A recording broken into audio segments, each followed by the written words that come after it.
I went to a couple of times when he was playing around the cafeteria, and it was just kind of a nice change from hearing the sort of like background noise hum, just to kind of make you stop and pause. Walking down a hall you walk down 4 or 5 times a day, it just sort of makes you pause and sort of like remember that you have a place and you're on this giant spinning rock, and it gives you a little bit of grounding sometimes to sort of stop and pause in what is usually like routine that can kind of make time pass in a very passive way, instead of like having that active moment where you're here and you're listening to something that's giving you, you know, a little bit of different brainwave interaction. So yeah, it was really cool. Charlie was just a really cool guy. He came in the lab. We went for ice cream with the grad students. Like, he just kind of was really cool to like integrate.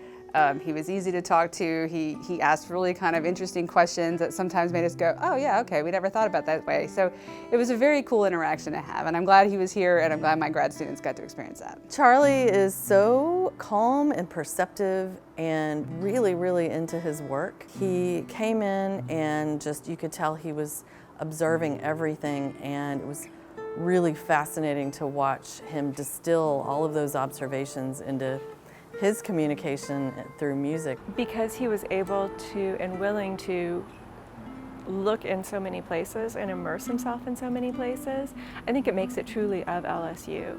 From large animal to small animal to the ICU to integrative, and tried to see what each individual service or section truly was. And I think he could, once he saw it, he could incorporate it into a whole.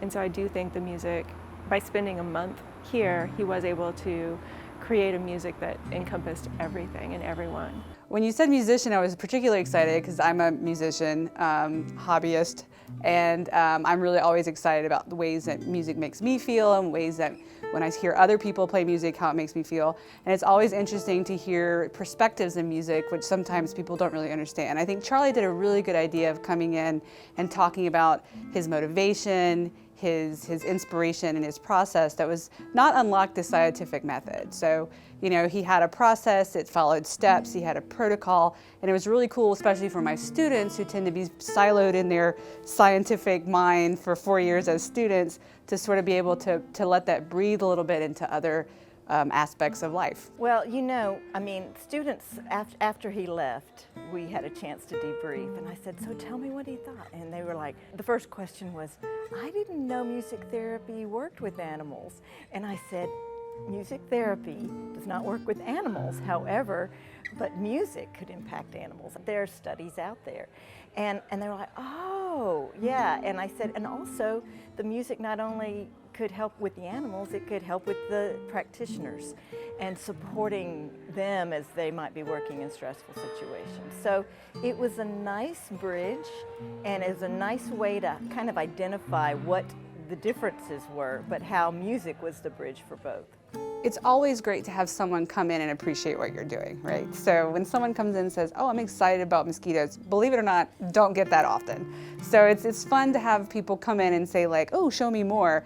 But it's also fun for me to watch my grad students who are sometimes in the throes of like burnout or just tired, to have somebody come in and sort of validate their excitement in something that even their families are like, mosquitoes, really? So it's cool to have that interaction, but also I think it's very important for them to think as we go on into the new sort of era of science communication that there's other opportunities and other avenues for reaching the public, and sometimes it's going to be through art. And so I think it's a really cool kind of nuance that a lot of people don't have unless you have these types of programs that come in sort of like, ding, oh, we can use this. You know, maybe this is something that's untapped that will reach a portion of the population that we haven't reached before. I would just send him a text and say, Charlie, we're going to go see a dog, you know, later today.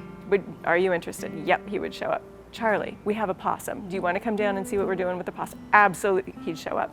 Charlie, we're going to go see an alpaca. We're going to go to large animal. Do you know where it is? Yes, I'll meet you. great, okay. So he was always just ready to go and so interested, to drag him from one corner of the air-conditioned space to another corner of an unair-conditioned space in the middle of summer in Louisiana. And has his guitar, he's ready to go, no complaints at all. Wanting to be a part of it but not interfere with it. So a lot of times he would just come and observe and try to figure out what our rhythm was as we were working with our patients and trying not to disturb that flow. And then once he started to get his guitar out, it was really fun to see how he responded and connected with us and with the animals to try to help create more of a healing wellness space. I love that he had that energy to want to be there, to want to participate, and this curiosity to explore and observe and be able to take that in to what he was creating. I've absolutely observed music affect my own pets and calm them. I think that a wonderful thing that I'd like to do is play music in our runs and our wards where our patients are staying when they have to be here. And his music is so serene and so calming. I think that any of the right kind of music would be wonderful for their mental health, because I know it affects humans very powerfully. So I think that the animals might benefit from that as well. When Charlie came in to work with one of our patients who had been coming in pretty frequently for acupuncture and hadn't always been receptive to the different therapies because she was really just energetic, she would get frustrated and didn't know how to really control her own emotions and would get a little mouthy. I asked him to come in during a treatment to see if we could make a change with that. And he was game to come down and come to the integrative space while we were treating her. And it was nice to see the difference in her receptiveness and how she was able to calm down while she listened to him play and allowed us to do her acupuncture treatments. Charlie worked with Charlie Rauh at the College of Music and Dramatic Arts to create a wonderful piece of music, in fact 8 of them, that really spoke to all of the things we do here at the school. It was a joy to work with the Dean of the College of Music and Dramatic Arts, Dean Eric Lau, who is an alumnus of LSU, and we are continuing that collaboration in the field of music therapy, for example. I heard from my director, Dr. James Bio, that there was this artist in residence coming to the Vet Med school, and that he was performing at, and I was like, well, I need to go see him. And so I had a chance to go hear him play, and it was just beautiful. And I said, Charlie, I'm Camille Geist, I'm with music therapy, I don't have any of my cards with me. I would love if you would come and speak to my class. I said, I would love for them to hear why you do what you do. And so he came to the class, and it was just amazing, just a wonderful collaboration between this school and our school and the School of Music. Our research and our scope of practice is with humans, and so I would be very interested in how the music was impacting the practitioners.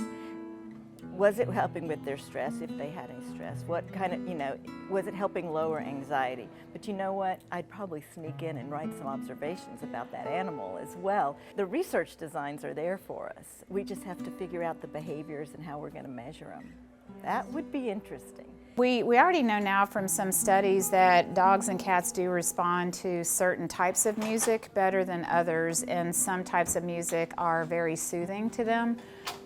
So classical music, symphony music, things like that have been shown to be soothing to both dogs and cats, and we know that. There was a study here at LSU, it's probably been 5 or 6 years ago now, where they actually took cortisol levels from cats, which is something that indicates stress, and they played different types of music, and they showed certain musics actually decrease the cortisol level in these cats. So we use that now. We play music for them in the exam rooms. I know Integrative does that. I think other services are doing that now. So we know a little bit. I think we could certainly explore a lot more.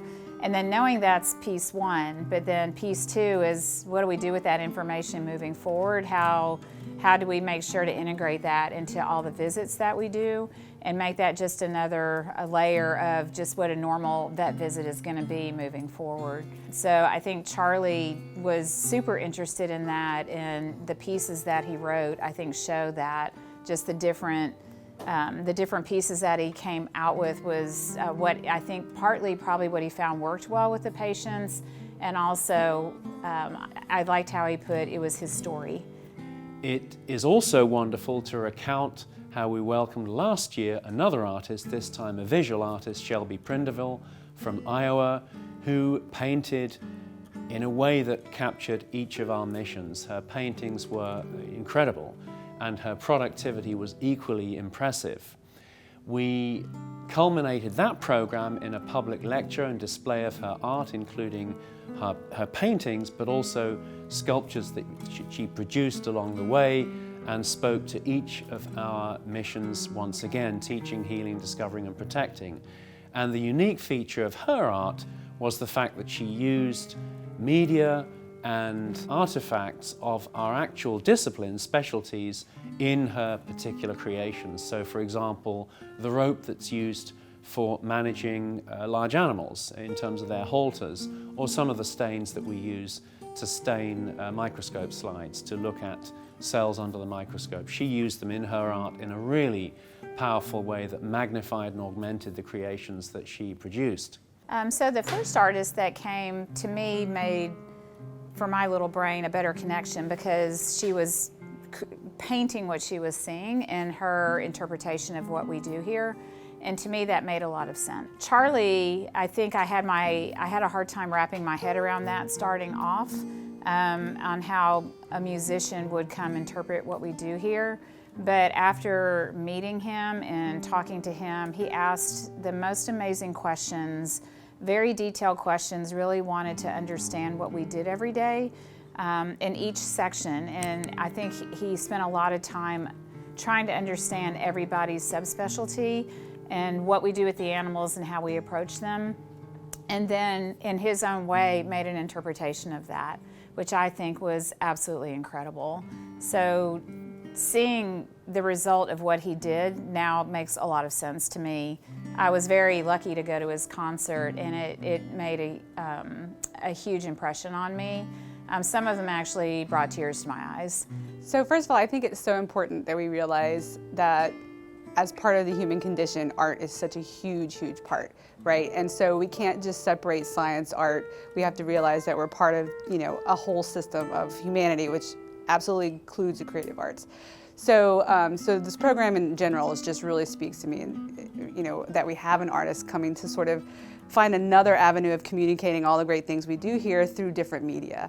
The Artist in Residence program, I think, is a tremendous program to have here because so much of what we do, although it's highly scientific and we have all of these methods, we don't really emphasize or think about how artistic our brains are and how so much of what we do, at least in the clinical side of veterinary medicine, is art. It's the art of communication.